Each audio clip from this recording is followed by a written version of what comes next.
second wave feminism was all about literature, and there were endless amounts of magazines, Shrew, Women's Report, Spey-Rib, of course. Even the Socialist Workers' Party had a journal called Women's Voice until the women got a bit too uppity and they had to close it down. A lot of women left in consequence. But there was a huge change in the literature that my women friends and my male friends were reading at the time, both in terms of fiction and non-fiction. Books and literature were seen as a bridge to educate people, to draw people in, because women read more than men. Women buy more books than men. Women borrow more books from men. Women borrow more books from more places than men, libraries, friends, whatever it might be.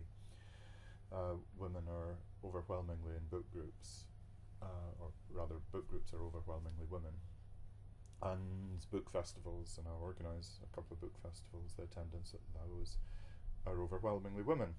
And so if you want to communicate with women, or women want to communicate with each other, books are the medium for so doing.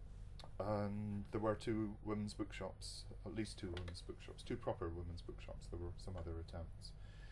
Sister Right in London, which was the first feminist bookshop, and Silver Moon. Sister Right was very politically committed to every aspect of feminism, whereas Silver Moon stocked Agatha Christie, for example. All of their books were by women.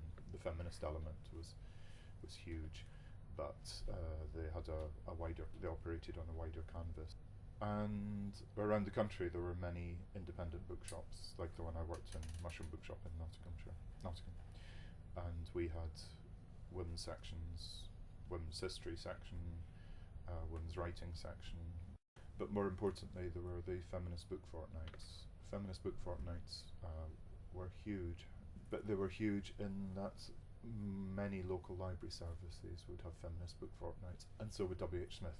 I think it was 2 years W.H. Smith had feminist book fortnights in Nottingham, and in every big town, having Smiths stacked full of feminist books for a couple of weeks a year. What an impact that had. What an impact that had.